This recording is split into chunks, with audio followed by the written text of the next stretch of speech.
3.5 months to the draft. We've got a former Bama quarterback right here in the studio, Greg McElroy, joining us to talk about this.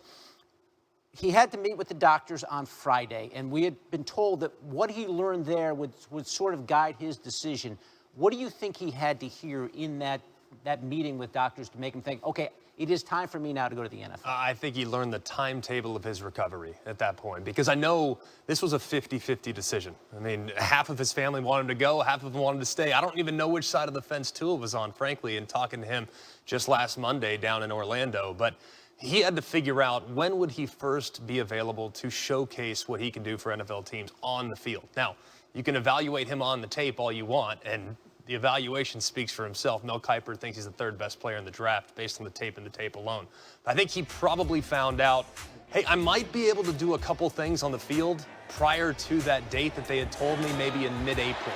And if they gave him the green light there, that would open up the opportunity for him to run, throw, and to be on the field moving around in front of NFL scouts that would have eventually led to this decision. So I would imagine he was looking for information in that regard, and that's the information he got. Somebody pointed out he did not have a crutch. We saw him with one crutch at the Citrus Bowl. He got to the podium back and forth without a crutch. So who knows what and without a limp, I might add, yes, too. That was pretty remarkable. He looked good getting to the podium. He did. Really did. All right, so Combine is late February. Then the Pro Day would be after that. We'll see what he can do before the NFL draft. Is this the right decision, do you think? I think it is. And knowing just the circumstances surrounding the injury itself, and knowing that it's a hip injury, it's a unique injury and not one that we've seen a whole lot with quarterbacks and just how quickly they'll recover. So I look at the money now that could potentially be coming his way. Say he gets drafted at 5 or at 6, and some people think, hey, maybe he drops all the way to the teens. We're still talking about generational wealth. And knowing, too, that the opportunity to get to that second contract just a little bit quicker is now right in front of him. And knowing, too, the personnel around him, knowing who might go and who might stay was something that might have been factored in as well. But I think when you take into consideration the amount of earning potential he might have now heading to the NFL draft this season, and knowing he won't have to be exposed to potential risk next year of getting injured potentially again, I don't know how you can turn down that opportunity. He did enough for Alabama that all Bama fans will be appreciative of this decision and supportive. But I think it was clearly the right decision based on the information that he had. Okay, so he has a dislocated hip. He had 2 tightrope surgeries, these ankle surgeries. He had quad injuries. He had a bunch of injuries in his college career. How much should that give NFL personnel people pause? Well, he's going to be an at-risk pick. I mean, that's already understood. And he does have the tightrope procedures on his ankles, but now, because of those tightrope procedures, his ankles are actually stronger today than they were coming out of the womb. So that wouldn't be an injury that I'd be all that concerned about. The big injury to me would be the hip injury, and whether or not he'll have full mobility, will be able to move, will be able to sprint as fast as he did prior to the injury. That would be the injury that would have me most concerned, because it's the injury we know the least about. And it's also an injury that we haven't seen a lot of guys come back from that type of injury and have long, fruitful NFL careers. So that would be the spot that I would be most concerned with. But I also think knowing Tua, knowing the rehab process that they have in place, and the type of support that he has around him, if he can make a full recovery as soon as humanly possible, he will, just knowing the people he's relying on. Seems like a long time ago. He's coming on in relief in the national championship game against Georgia, throws the ball to Devontae Smith. They win the title. That feels like yesterday to me. I don't know. It seems he's leaving early, but he's been there for a while as well. Greg McElroy, again, former Bama quarterback, our college football analyst, giving us some information, some intel onto the decision. Tua is going to the NFL. Carrie? He is going to the NFL, David. Just a real quick recap. Mel Kiper Jr. had Tua as his top-rated quarterback earlier this season, but now has Heisman winner Joe Burrow #1, with Tua as his #2 quarterback and his overall #3 pick.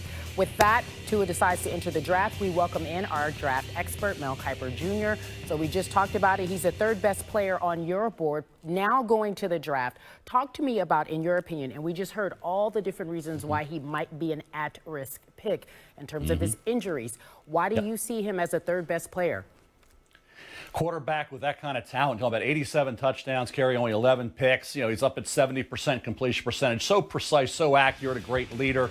If he's healthy, obviously he's right there with Burrow. But the durability concern is real. And that's why at 5, Miami, 6, the Chargers, You want to get down to 18, that pick from Pittsburgh. Miami has a choice again there, and they pick again in the 20s from Houston. So it'll be interesting to see. And ironically, Kerry, Miami, they opted not to go with Drew Brees because of the shoulder. He ended up in New Orleans. You think about who is Tua. Tua, to me, is a left-handed Drew Brees. Now, all of a sudden, the decision Miami will have here. Remember, the Chargers are at 6, Kerry.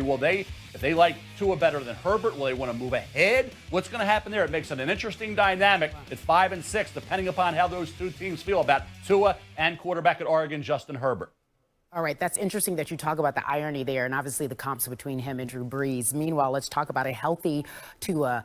When he's healthy, what NFL quarterback does he remind you of? His game actually reminds you of? It's Drew Brees. You think about what at Purdue he was doing with Joe Tiller. You think about in the NFL and the accuracy. And I think that's the thing. And he's not 6'4". He's got that 6-foot frame, same as Drew. He can move around like Drew in the pocket. Great leader, great character, like Drew Brees. Like I say, not only accurate, but precise carry with passes and in the throws. And I think you look at the consistency. Obviously, Drew had the injury concern. That's why Miami and ironically Nick Saban, as the head coach, passed on him. And he ends up in New Orleans. And you think about now, Miami looking at a quarterback like Drew Brees, who has that injury durability concern with those 3 lower extremity injuries. So it's interesting how it's come full circle with the Dolphins having to make this call. But hey, like I said, they're at 5. They're not at 2. Yeah. Or the Chargers, somebody to get to it if they feel that they're cleared to go in terms of the medical staff saying they sign off completely on Tua. Yeah, grade-wise, Kerry, he's the 3rd best player, I think, in my opinion, a lot of people's opinion, but the medical part is something we won't know until we get into this whole draft process. Yeah, and Tua actually said that. He said, we still don't know. He's very, very educated on what's going on with him in terms of his draft stock. Lastly, I heard you earlier on First Take today. Do you believe he made the right decision to leave now? It was all, and he had reasons to me think about going back. But remember, next year, Trevor Lawrence from Clemson is guaranteed to be the #1 pick overall. So by going back, you wouldn't have been the #1 quarterback. You'd have been number 2. And then there's a risk of injury again. So now you're getting paid. I said, the next injury that occurs if you're Tua is going to be when I'm getting paid. It's not going to be at Alabama. So from a business standpoint, the right move. He had to make the call. Like you said, 50-50. He had a lot to think about. But hopefully now, Kerry, he gets back to 100% from the hip, and we never have any injuries again with Tua. But sometimes we saw Carson Wentz injured again yesterday, so you never know. But hopefully if he's healthy and he has a great pro career, whoever drafts him in the early first round will be really happy. Tua will forego his senior season and enter the 2020 NFL Draft. Our Mel Kiper has him as the 3rd best player in that draft. Send it out to Nick Saban in Tuscaloosa with more on Tua. We are to be up here with Tua today, and certainly thank you all for coming. Showing interest in Tua and, our program here at Alabama. Tua has probably had as much of an impact on our program here as any player that we've ever had. And I'm not just talking about as a football player.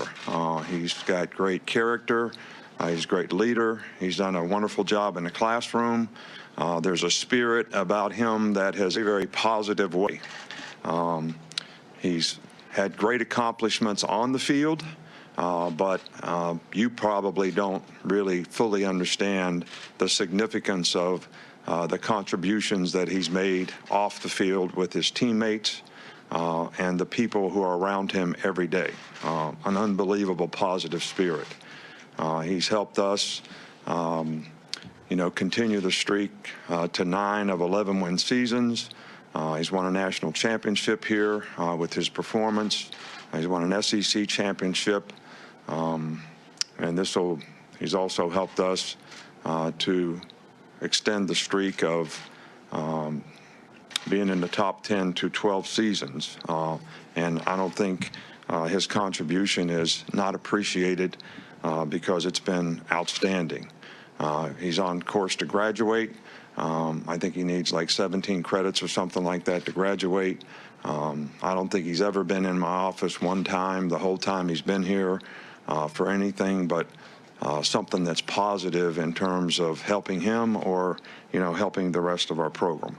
I know this has been a very difficult decision for him and his family.